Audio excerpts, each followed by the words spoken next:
Ele que é nascido do Espírito. Que coisa linda, né? Então, esse vento do Espírito, ele está constantemente soprando em nossas vidas.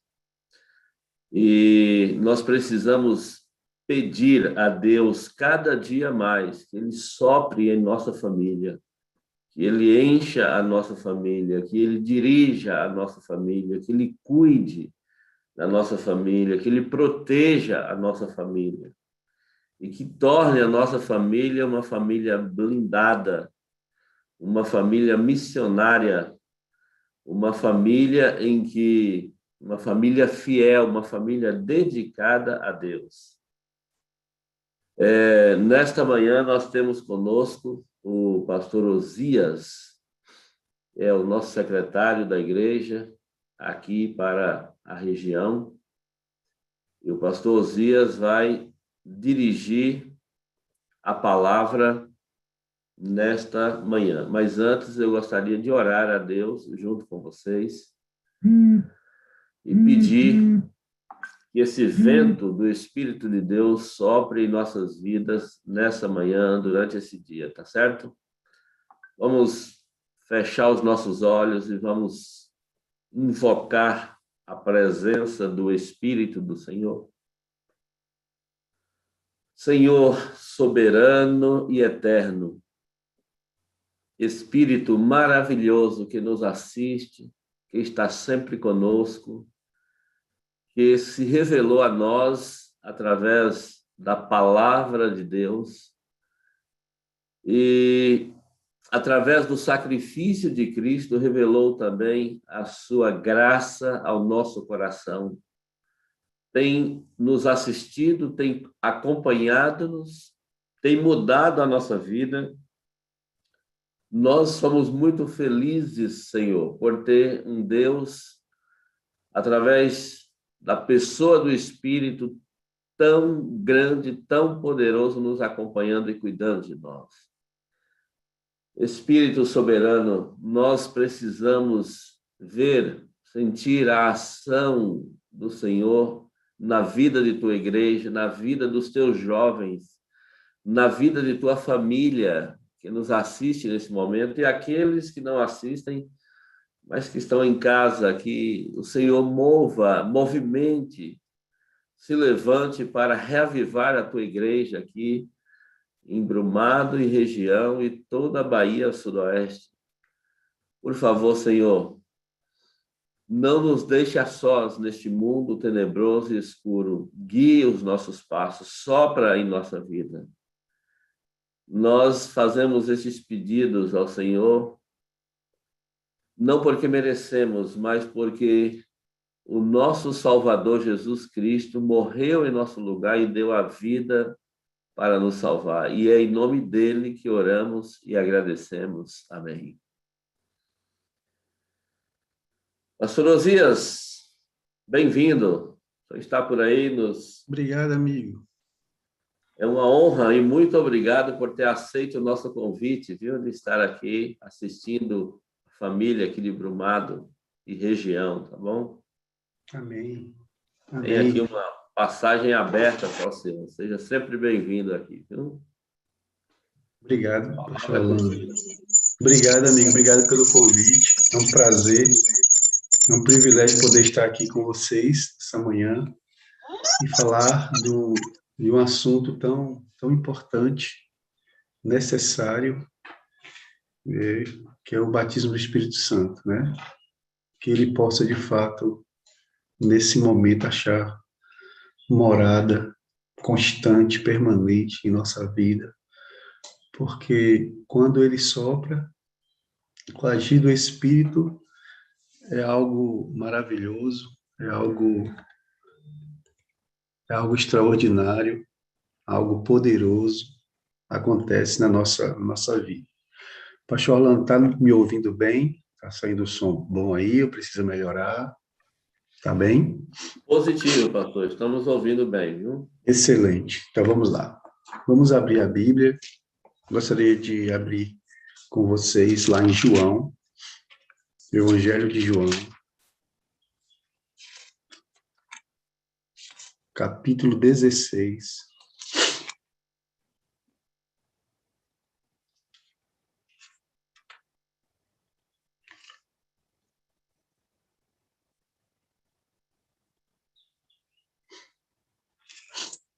O verso 12, João 16, 12.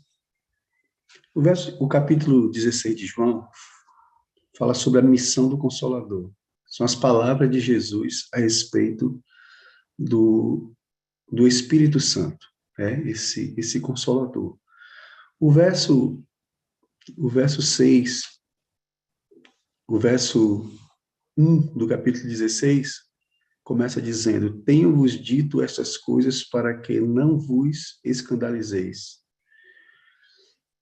Aí Jesus continua dizendo: ele vos expulsarão das sinagogas. Veja que Jesus nunca deixou de falar tudo o que os discípulos necessitavam ouvir a respeito do Evangelho, do que aconteceria, né, com aqueles que se propusessem em seguir o Evangelho e levar o Evangelho. E ele continua dizendo: eles vos expulsarão das sinagogas, mas vem a hora em que todo o que vos matar julgará com isso, tributar culto a Deus. Então, quando a gente vai lá para as instruções de Jesus aos discípulos, no início do ministério ali dos discípulos, você pode ver no sermão profético de Jesus, Sermão do Monte, Jesus tem uma sessão, ele falando para os discípulos o que os seguidores dele, de Jesus, passaria: perseguição, afrontas, injúrias, morte, não é? Ele diz: vocês serão abandonados, vocês serão perseguidos, vocês serão injuriados, etc, etc.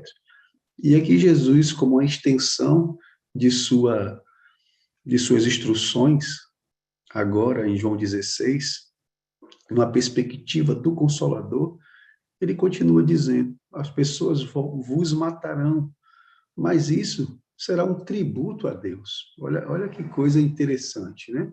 Será um tributo a Deus. E ele continua dizendo: isto farão porque não conhecem o Pai, nem a mim. Nem a mim. Ora, essas coisas vos tenho dito para que, quando a hora chegar, vos recordeis de que eu vos disse. Jesus está falando. Qual é o contexto aqui? Jesus está prestes.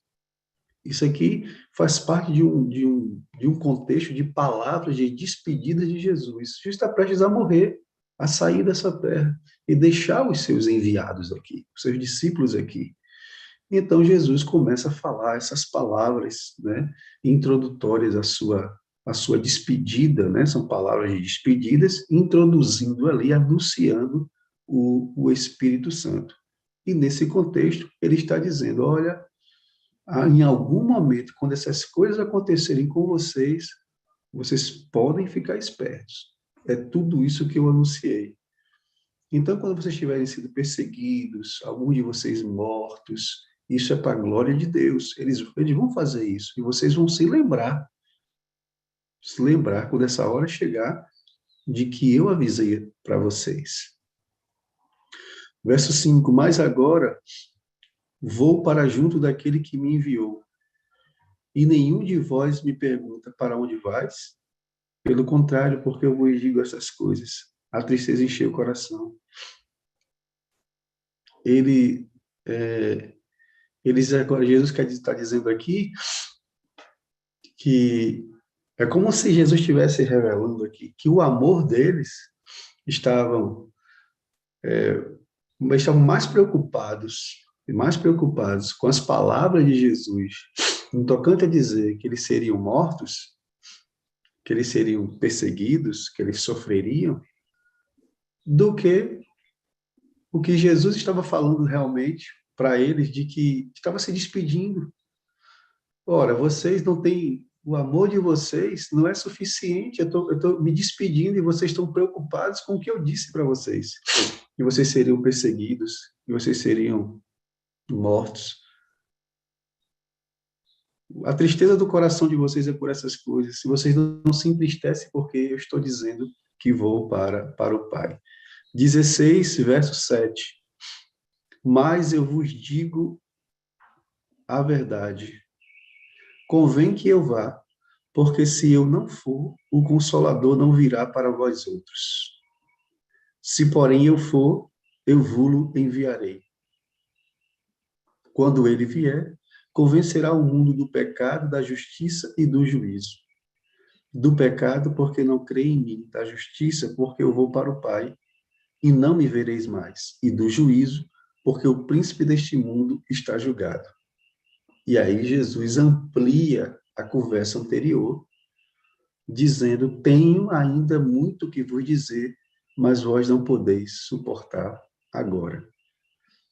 Como é, então, qual é o ingrediente, qual é a questão aqui? O que Jesus está falando? Olha, Jesus amplia aquela questão anterior, que já tinha dito que eles iriam morrer, passar por dificuldades. Jesus agora anuncia o Consolador, o Espírito Santo, o convencedor de pecados, né? Aquele que convenceria do pecado, da justiça e do juízo. Depois Jesus diz que tinha ainda outras coisas para falar para eles, mas que eles não poderiam suportar. E eles só poderiam suportar as revelações de Jesus, mais uma vez, está dizendo no verso 12, no verso 13, quando vier, porém, o Espírito da verdade. Olha que coisa interessante. Quando ele vier, ele vos guiará em toda a verdade. O que nós estamos vendo aqui? Nós estamos vendo nessa história, tá, nas palavras de Jesus, que todo o período em que os discípulos estiveram com Jesus, e tudo que Jesus fez, tudo que Jesus revelou, só iria ser claramente aberto na cabeça deles, compreendidos na cabeça dele, quando o Espírito Santo viesse. Jesus iria para o céu e o Espírito Santo, então, daria conhecimento total. Aliás, a mente deles estaria totalmente aberta para compreender o que eles não compreendiam totalmente. O fato deles, Jesus está revelando aqui que o fato deles, está claramente dito aqui, estarem com Jesus mais de 3 anos, verem Jesus fazendo milagres, vendo Jesus fazendo curas, Jesus pregando de forma poderosa, ainda não era, Jesus está dizendo, em outras palavras aqui, não era suficiente ver. A teoria não era suficiente. Jesus está dizendo que eles precisavam, para entender tudo, e não somente entender, mas serem possuídos do mesmo poder que Jesus tinha quando o Espírito Santo viesse. Quando ele vier, esclarecerá tudo o que eu fiz. É por isso que Jesus disse, vocês farão, lá na frente Jesus vai dizer, coisas ainda maiores. E por que eles não faziam? Jesus estava ali como mestre ensinador, como alguém que estava guiando, mostrando o caminho. Mas os discípulos precisavam não somente conhecer, ter o conhecimento teórico, os discípulos precisavam ter o conhecimento na prática para fazer o que Jesus fazia. E isso só poderia ser feito se eles estivessem com o mesmo poder que Jesus tinha. O que Jesus está dizendo aqui é que quando ele fosse, os discípulos então seriam designados definitivamente para substituí-lo aqui na terra e não poderiam completar a missão ou ser um agente representante direto de Jesus sem ter o mesmo poder de Jesus. Só poderiam fazer as coisas que Jesus fazia e outras coisas ainda maiores se tivesse o poder que Jesus tinha. É por isso que ele disse, eu vou, que se eu não for, o Consolador não virá. E vocês precisam do Consolador para que vocês sejam guiados em toda a verdade, todo o conhecimento de mim, todo o conhecimento de Deus, toda a plenitude do Espírito, para poder me representarem e pregarem o evangelho que eu comecei, serem meus representantes. Sem o Espírito, não dá. Sem o Espírito, nós não podemos ter entendimento das coisas. Jesus não pode revelar as coisas. É o Espírito que é revelador, é o representante de Deus, de Jesus aqui, é o próprio Deus, Espírito Santo, que está aqui, e Ele é que nos revela, é Ele que nos esclarece, Ele que nos encaminha em toda a verdade. E não somente faz a nossa mente se abrir a toda a verdade, mas nos dá poder para suportar as coisas reveladas pela verdade. Vocês não podem suportar ainda. Mas quando o Espírito vier, ele vai te guiar por toda a verdade. Isso aqui é impressionante. Isso aqui é extraordinário. Então, quando o Espírito de Deus veio, quando esse Espírito Santo veio, esse outro Consolador, Jesus foi ao céu, e quando o Espírito Santo veio e encheu, a gente vai lá ver o que aconteceu em Atos, Jesus pediu para eles orarem, eles oraram para buscar esse poder. Eles não podiam ser enviados do jeito que estavam. Por quê? Porque eles não tinham esclarecimento de tudo. Não é que lhe faltava teoria, faltava poder para entender. Às vezes a gente ouve uma pregação várias vezes, um texto da Bíblia, lê várias vezes, mas não compreende. O Espírito Santo é que nos faz compreender a verdade.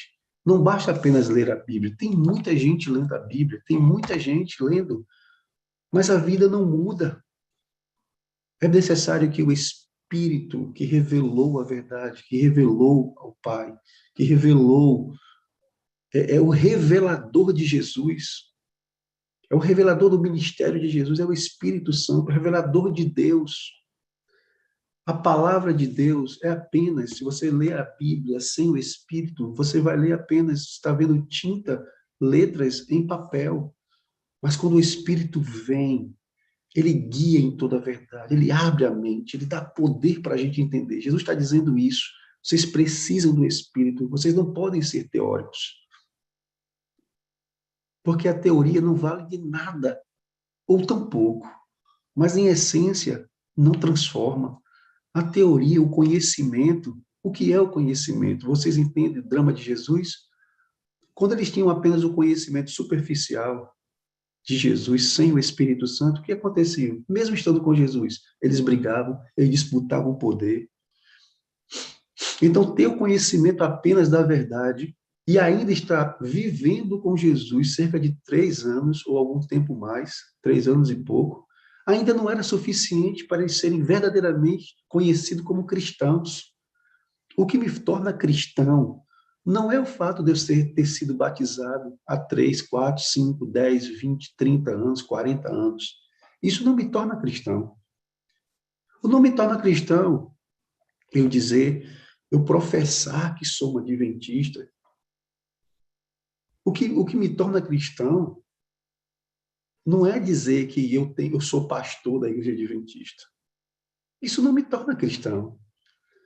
O que me torna cristão não é ser um ancião da igreja. Isso não me torna cristão. Nem se torna cristão discípulos estarem, o fato só de serem amigos de Jesus, estarem ali com ele, onde Jesus estava, eles estavam. Não torna isso cristão. Não torna. Por quê? Por que não torna? Está provado. Porque o que é ser cristão na essência? É o que Jesus disse para eles.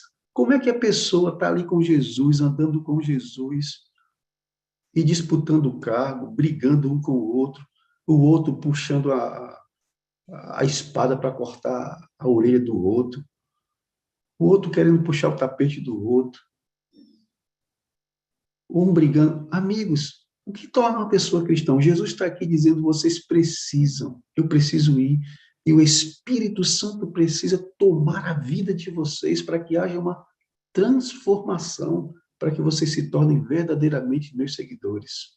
Para que vocês sejam não apenas conhecedores da palavra, mas que vocês sejam convencidos. É o Espírito Santo que me convence. Quem me torna um cristão é a comunhão com Deus, através do poder do Espírito Santo na minha vida. Tem que haver transformação. Eu não posso ter a Deus como um ser contemplativo, que eu contemple. Estar na igreja não pode ser uma mera atividade. Ser uma adventista não pode ser uma mera atividade. Ser conhecido apenas como um cristão, como uma pessoa que tem uma posição na igreja, não é isso. O que me torna cristão, o que me torna cristão é se eu estou cheio do Espírito Santo. Quando eu estou cheio do Espírito Santo, eu vou fazer obras naturalmente, que são produtos produzidos de um coração transformado, cheio do Espírito Santo. Quando Jesus diz para os discípulos, eu tenho muitas coisas para dizer para vocês não podem suportar, isso aqui a gente aplica para nós. O que é que Jesus tem para revelar para nós? E e ele não consegue revelar ainda. E a gente não pode suportar. Não é interessante isso? Deus tem muitas coisas para falar para nós. E a gente só vai suportar se estivermos cheios do Espírito Santo. Isso aqui não pode, isso aqui não é para amanhã. Deus tem muitas coisas. Deus quer nos usar para fazer grandes coisas, poderosas coisas. Mas ele está dizendo para os discípulos aqui, eu não posso entregar os preciosos bens, tesouros espirituais. Eu não posso usar vocês poderosamente. Deus está falando para homens aqui que precisavam do Espírito Santo e não somente do conhecimento teórico para fazer o que eles iriam fazer. Depois, esses homens cheios do Espírito Santo, como Jesus disse, cheios desse Espírito, cheios desse poder, eles iriam revolucionar o mundo, iriam pregar o Evangelho a todo mundo, iria se levantar com poder. Depois ali do Pentecostes, milhares de pessoas iriam se converter através de uma pregação de uma pessoa. As igrejas iriam lotar. As pessoas, capítulo 2 de Atos, ali está o que Jesus está dizendo aqui em João. Quando ele vier, ele vos convencerá, ele vos encherá de poder, vocês farão coisas, obras extraordinárias, maiores. Você vai ver em Atos o que aconteceu. Por quê? Porque eles acreditaram nisso. Jesus disse, eu tenho muitas coisas para revelar para vocês. E quando eles estavam cheios do Espírito Santo, quando o Espírito Santo vier, essa promessa de Jesus, ela foi cumprida. O Espírito Santo veio. E quando o Espírito Santo veio, eles estavam preparados, esperando o Espírito Santo em oração, em contrição, abandono de pecado, todo mundo unido, clamando pelo batismo do Espírito Santo, colocando a divergência tudo ali em prato limpo, limpando todas as arestas, clamando pelo poder do Espírito Santo. E o Espírito Santo já estava, obviamente, entre eles. Jesus está falando de plenitude do Espírito, para que eles fossem possuídos completamente, para que eles fossem representantes de Jesus. E ali, quando eles estavam naquela casa, orando, clamando pelo batismo do Espírito Santo. Ok, pastor. Estava clamando pelo batismo do Espírito Santo, o Espírito Santo encheu aquela casa, e eles viram o poder de Deus extraordinário em Pentecostes. Depois eles foram anunciar a palavra de Deus, e no Pentecostes, irmãos, estava 120 pessoas, os discípulos ali orando, buscando. Eles receberam esse Espírito Santo, esse Espírito da verdade, e cheio do Espírito Santo, eles deixaram de ser simplesmente seguidores de Jesus para se tornarem seguidores de Jesus, cheios do Espírito Santo. E algo extraordinário acontece quando o Espírito Santo ele possui a nossa vida completa. Ele transforma pastor, seguidor de Jesus, em pastor, seguidor de Jesus, cheio do Espírito Santo. Ele transforma ancião, com 20, 30 anos de igreja, em um ancião, cheio do Espírito Santo. Ele transforma um marido, que é um cristão teórico, em um marido poderoso. Ele transforma um marido, um marido que está ali relapso, mesmo sendo cristão, em um marido cheio do Espírito Santo. Um marido relapso que não cuida da mulher como deveria. Ele transforma esse marido cristão em um marido cristão poderoso, que dá mais atenção à sua esposa. Ele transforma um pai cristão, há não sei quantos anos de cristianismo, que não cuida dos seus filhos, que é ignorante com seus filhos, em um marido, pai cristão, que dá atenção aos seus filhos. Ele transforma, ele dá sentido à nossa existência, sentido aos nossos cargos, sentido à nossa vida. É isso que Jesus estava dizendo para eles. A teoria não salva, a teoria não transforma, mas o poder do Espírito Santo transforma. A teoria só convence, o Espírito Santo transforma. Vocês precisam do Espírito Santo para que vocês tenham a mente de Cristo. Sabe, irmãos? Que Deus nos abençoe em nome de Jesus. Eu quero ler só apenas um verso aqui de 1 Coríntios. De 1 Coríntios. Olha o que acontece com cristãos que não têm, irmãos, o Espírito Santo. E veja o que acontece com pessoas crentes que têm o Espírito Santo. 1 Coríntios capítulo 2, verso 14 ao 16, diz assim, 1 aos Coríntios capítulo 2, 14 a 16. Ora, o homem natural não aceita as coisas do Espírito de Deus. O homem natural não aceita as coisas do Espírito de Deus, porque eles são loucura e não pode entendê-las, porque elas se discernem espiritualmente. Vocês entendem? O homem espiritual não pode entender as coisas de Deus.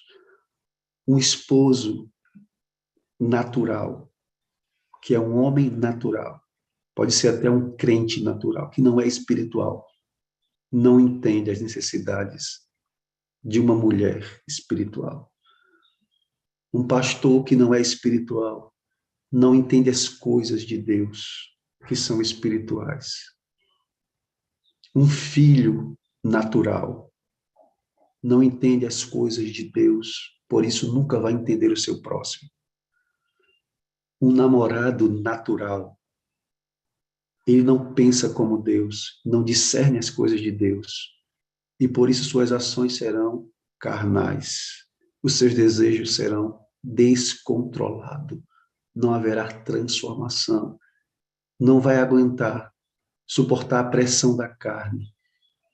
Uma namorada natural, que não discerne as coisas do Espírito, não tem o Espírito de Deus, não suporta, um casal de namorado não suporta a pressão da carne e cede, justificando.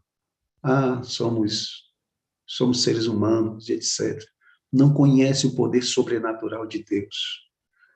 Pessoas que ficam brigando por posição, por cargo dentro da igreja. Famílias que ficam brigando por um par de terreno, brigando por isso, brigando por bens materiais. E às vezes, muitas vezes, pessoas que se dizem ser cristãos são, na verdade, pessoas naturais que não discernem as coisas espirituais. Ficam irritados com qualquer coisa. Quando alguém lhe pisa no pé, revida da mesma forma. Não conhece as injúrias de Satanás para tentar tirar essa pessoa do trilho, para fazer essas pessoas negarem a Cristo com suas ações. Mesmo que essas pessoas vão para a igreja, tudo bonitinho, e seja aparentemente bons cristãos, mas fica negando a Cristo dentro da sua casa, com falta de paciência, com falta de tato, porque não discerne as coisas do Espírito. Porém, o homem espiritual, verso 15, julga todas as coisas, mas ele mesmo não é julgado por ninguém. Olha que coisa linda. O homem espiritual, a mulher espiritual, julga todas as coisas, está acima de qualquer julgamento, acima de qualquer julgamento dessa terra. É alguém cheio do Espírito Santo, mulher cheia do Espírito Santo, homem cheio do Espírito Santo, que as pessoas olham e dizem assim, não, aquele fulano não, ali é um cristão de verdade, porque viu as atitudes de Cristo nele. Amigos, que Deus te abençoe, amigas, que Deus te abençoe em nome de Jesus. O que a igreja precisa, o que o teu lar precisa, O que o teu trabalho precisa, o que o mundo precisa, é de cristãos cheios do Espírito Santo, que têm a mente de Cristo, que discirna as coisas espiritualmente, para entender que tudo que acontece na sua vida não é por acaso, ou é a ação de Deus transformadora. E por isso você procede daquela forma, mesmo tão diferente do que o mundo gostaria que você procedesse, mesmo tão diferente do que o mundo acharia que você deveria proceder, mesmo que você, você proceder, tendo a mente de Cristo, agindo como Deus, te chamem de besta, te chamem de otário, te chamem de babaca, pode chamar de qualquer coisa, contanto que você tenha certeza de que está sendo usado e usada pelo Espírito Santo, porque isso é loucura para o mundo. Ter a mente de Cristo ser transformado pelo Espírito Santo vai agir totalmente diferente do que o mundo espera. Vão te chamar de louco, mas Jesus vai te chamar de santo. Que Deus te abençoe. Que você busque a santidade e o batismo do Espírito Santo, para que você tenha a mente de Cristo. E é assim que esse capítulo termina, capítulo 2 de 1 Coríntios. Nós, porém, temos a mente de Cristo. É tudo o que precisamos. Porque se eu tenho a mente de Cristo, eu vou proceder como Cristo, que olhava de fato para cima, é isso mesmo. Temos que olhar para cima, olhar para o alto. E cheio do Espírito Santo, vamos nos comportar aqui na terra como Jesus se comportou, mesmo levado à cruz, mas sabia que ali era o lugar da missão. Sabia que estava cumprindo uma missão e que nem a cruz, nem o sofrimento poderia arrancar do seu coração aquilo que ele tinha como convicção do Espírito Santo. Vamos ouvir uma música, né, pastor Orlando? E em seguida eu faço uma oração por você.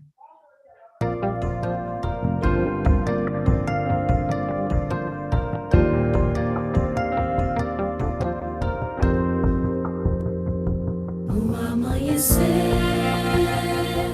me prostro em oração para pedir, Senhor, um novo coração. Eu nego meu eu pra ser somente teu. Preciso enxergar, Senhor, com teu olhar de amor. Dá-nos poder para buscar o perdido. A tua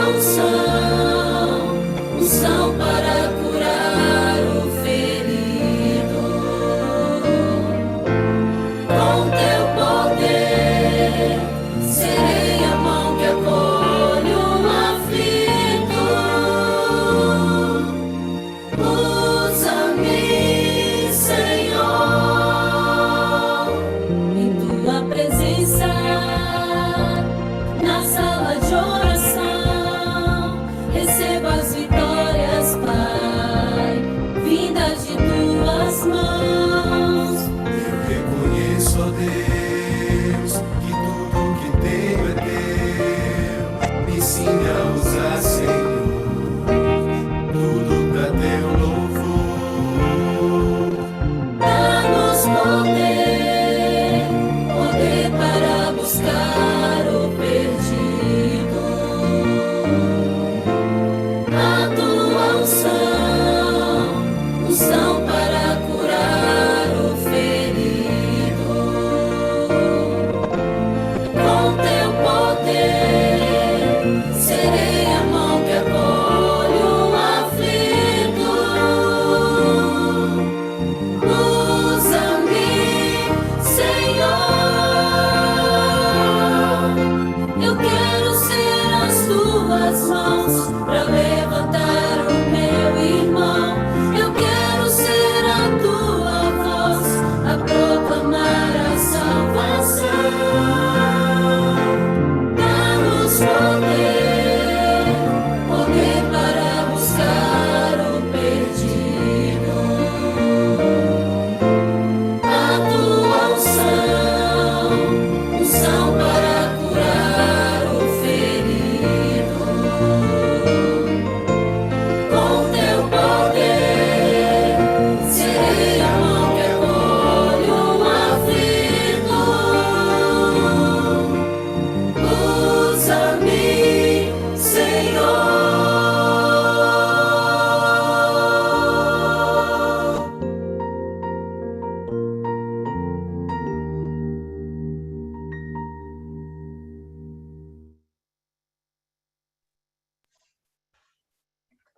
Quantos gostariam nessa manhã de dizer, Senhor, usa-me. Senhor, me dê a mente, dá-me a mente de Cristo para que eu seja cheio do Espírito, cheio do Espírito. Alguém gostaria de falar isso? Levante sua mão, se expresse aí, amém, Aline, amém. Maricelma, louvado seja Deus, amém, amém. Vamos orar, amém. É isso que precisamos, vamos sair daqui dessa reunião cheio do Espírito de Deus, porque essa bênção espiritual Deus dá assim que a gente pede. Amém, Cecília, vamos lá, vamos orar. Louvado seja Deus, vamos orar. Pai Celestial, essa bênção que nós te pedimos, Pai, é a bênção do teu Espírito. O Senhor disse que nós deveríamos pedir, porque assim como um pai deseja dar ao seu filho aquilo que ele pede, que é o básico para a sua sobrevivência, o pão, nós que pedimos, Senhor, o alimento do céu, aquilo que está cheio e preparado para ser derramado sobre a nossa vida. Ó Deus, que o nosso coração seja cheio do Espírito Santo agora. Nós não te pedimos, Senhor, agora prata nem ouro, agora neste momento te pedimos a maior bênção, a maior dádiva do céu, que é o Espírito Santo. Obrigado por estarmos aqui buscando, Senhor. Sopra em nós o teu Espírito, para que como um vento possamos ser levados de acordo com a tua vontade. Sob tuas mãos estamos. Queremos, Senhor, cheio do Espírito, termos a mente de Jesus para entendermos, Pai, para que o Senhor possa revelar a nós as profundezas da mente de Cristo. Dá-nos a tua paz, nos transforma agora. Pedimos uma transformação do nosso caráter, da nossa vida, que o teu Espírito haja em nós, em nome de Jesus. Amém. Amém.